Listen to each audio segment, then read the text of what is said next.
Hey guys, and welcome to today's vlog. I hope you're all having an awesome day. I'm just about to turn off my kettle. I'm so predictable. I'm making my cocoa and chai spice drink, and I actually bought an almond milk for the first time. I finally got around to getting an almond milk, and I got it from my it's like a little health food store cafe just around the corner. I also picked up a green smoothie, but I haven't had that today. But I want to try out my drink with the pure almond milk. So it's like activated almonds and filtered water, and that is honestly it. That's all that's in there. They didn't even use dates. So I'm hoping it's going to be nice because I'm not a massive fan of rice milk, and I've been meaning to swap from rice to almond milk. So I'm going to try this one out, and then I thought we'll sit down and I wanted to share with you what's in my journal. So if you guys didn't know, I keep a journal and I try and use it. I'm not going to say daily because that's a lie, but I try and use it quite frequently. I did take it up with me to Byron Bay and I wrote in that most nights, but I also try and use it just whenever something's on my mind or something's bothering me. So I want to talk to you guys about journaling and give you guys some tips, and also let you know what sort of stuff I write about. I really find this to be a really effective way to deal with stuff that's on your mind, good and bad, and just make sure that you're staying on the right track and focusing on what's important to you and what's right for you. So I'm gonna make my tea, my chai cocoa spice. I don't even know what to call it. It's like a hot cocoa. It's like a healthy hot cocoa. So I'm gonna make that, and then I wanna pop you guys down and get into this vlog and talk about journaling. Yum, that's really good. I had a turmeric latte with almond milk a little while ago, and it was so yum. So that's why I kind of thought it would be better to swap to almond milk for this, and really works. All right, I'm gonna pop you guys down, and it's time for a chat over a cup of tea.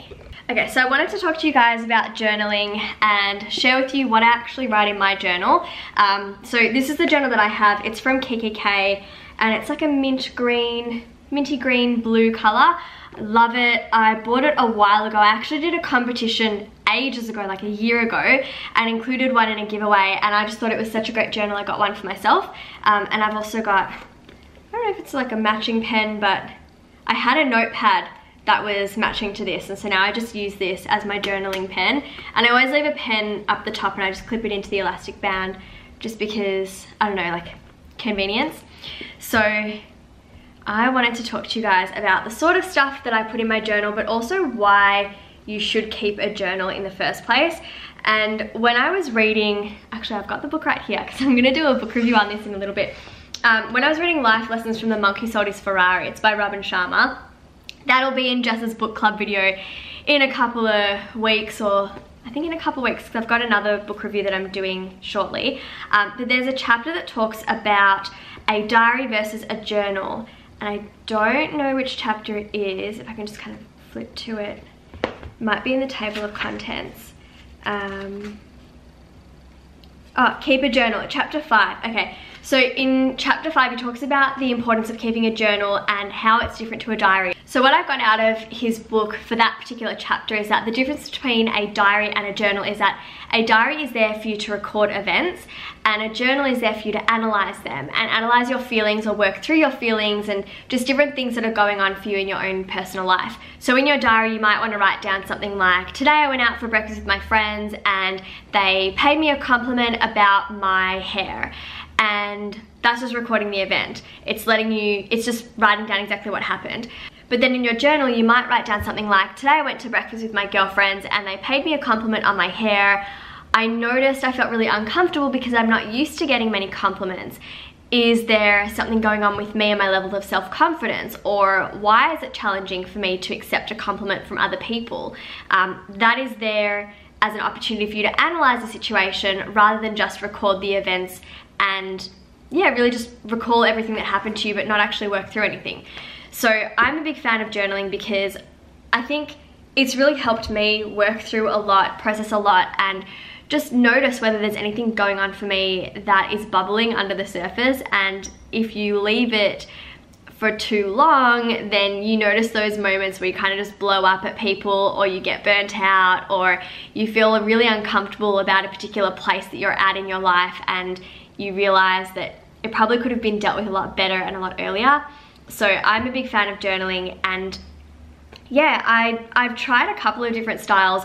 When I was at my parents' house a couple of weeks ago, my dad was talking to me about a free flow technique, and actually one of my girlfriends raised this idea to me a little while ago as well. So I actually gave it a try, and I ended up writing out 12 pages in one go, and only then did I realize how effective this technique was, and that there was clearly something that I had not dealt with that was definitely on my mind, and I don't know, I kept trying to bury it. I didn't want to deal with it, and I felt so much lighter. I don't know how to explain it, but I felt so much lighter after I had journaled and worked through what was going on for me, because I feel like when there are problems in our lives, they can weigh down on our chest like these little sandbags.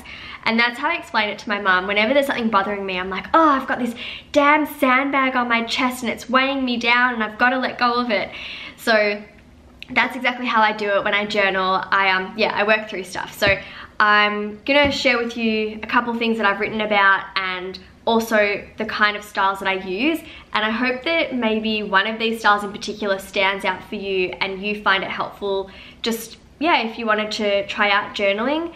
I know that some people are a little bit worried, like what if people read my journal, or you know, my journal doesn't have a lock on it, it's like anyone could just go into my bedside table and pick it up and read through it. But I mean, that's just about trusting the people that you live with. Of course, you can actually just have a document on your computer, and you can call it something that is very misleading so that people don't realize it's your journal if they hop onto your computer. Like you could call it, I don't know, my to-do list for shopping, or you know, my essay for English, and that can just be your little, you know, your little way of getting around it. Or you can get a journal with a padlock too. I think they're really effective as well, especially if you've got little siblings and you don't want them going into your journal and reading very, very private stuff. So I've used this journal for about 6 months now, and not every excerpt is that long. I mean, sometimes they're only half a page, other times, like I said, they were 12 pages long, but typically I'll write the date at the top of the page, and then, yeah, usually I just write it out exactly as I would if I were talking to a friend, or as if I rang up my mum and I was telling her what's going on for me. I find that really helpful because your diary doesn't talk back to you, but your journal, not your diary, your journal doesn't talk back to you. And so, yeah, it's just a way to let things flow and let your mind run. Other things that I do sometimes if I need, or I want to be more brief, is I'll use dot points, especially if I'm trying to plan out a situation. So if, I don't know, if something was going on for me in a relationship and I was thinking about that particular instance, then maybe I want to write down the points of actually what happened and then work through it and say, okay, well, did I handle this appropriately? What did I say when they did this? What was my reaction? Was my reaction fair? Could I have handled it differently? So I like to do dot points. And then, yeah, free flow was another really good one to do. I actually have a drawing in this entry because I was feeling quite anxious, and something that I find really helpful is to just do a little bit of drawing. So sometimes you can pair your writing with illustrations too, especially if you don't know what's going on for you at the moment, but you're just in a bit of a funky mood. Then, yeah, just try and have a bit of a drawing session and see what you end up actually drawing. That can tell you a lot about what's going on for you. That's a whole other area of psychology too, art therapy. But I really do like to rely on drawing every now and then. There's also some positive things in my diary. I feel like journal, why do I keep saying diary? I think some people assume that if you have a journal, you only write down things whenever stuff is going really bad for you or pear-shaped. And I definitely do rely on my journal more heavily for the times where I'm in a bit of a, I don't know, challenging period in my life and things aren't going according to plan, or I don't really see how things are working out at the moment. Then it's a good place to vent or work through some problems or challenges that I'm having. But at the same time, I like to use my journal to write down goals. If I'm feeling really inspired and I want to work towards something, then I'll definitely pick up my journal that night and I'll just have a go at writing down my goals and breaking them down, working out what goals I want to be setting and why, or any hurdles that I need to overcome in order to accomplish these goals as well. For example, I've got my 2017 goals in this entry, and I've included my top focus, or my top priorities and things to focus on for this year. So one of them was focus on my health, one is focus on my relationships, and the third was to grow my business. So I've got little dot points underneath each one as, I don't know, like subcategories. Then I've got another entry, and what other kind of styles have I included? Actually, this is something different. Every now and then, not necessarily if I'm having a challenging time, it could also be if I'm feeling inspired or I've read a book and wanted to include these in one of my entries, but I'll write down positive affirmations. So there's a couple of books that I've read recently. One is You Can Heal Your Life by Louise Hay. Another is Wishes Fulfilled by Wayne Dyer. And there was also a really lovely little affirmations book my mum got me by Wayne Dyer, but I don't know what it's called and it's over there and I'm too lazy to go get it. But I think I showed it to you in a previous vlog. It's a little square book. So yeah, if I have any little affirmations that I want to remind myself to think about throughout the day, then I'll write them in my journal entry. When I was up in Byron Bay, one of the kinds of meditation we did was, as we were walking, we walked from the center all the way down to the beach and we were focusing on our breath, but then as we were walking down the beach up to one of the lookout points, we were all instructed to think of one positive affirmation and keep that in our minds for probably, it was about 30 minutes that we were walking. So to say that to ourselves over and over again. And the whole idea is your thoughts create your reality. So I really like the idea of writing down positive affirmations and keeping that in my mind either for the day or even for that week. So I've got quite a few here. And yeah, it's really nice to look over and see that not all of my excerpts are negative. I feel like everyone says, Jess, you're such a positive person. I'm like, yeah, you should see my journal. No. What else? Yeah, anything that I think about that I want to work through is in here, and I can see that there's a lot of stuff that bothered me at the start of the year that doesn't bother me now. I write down different techniques or tools that I pick up along the way that really work for me.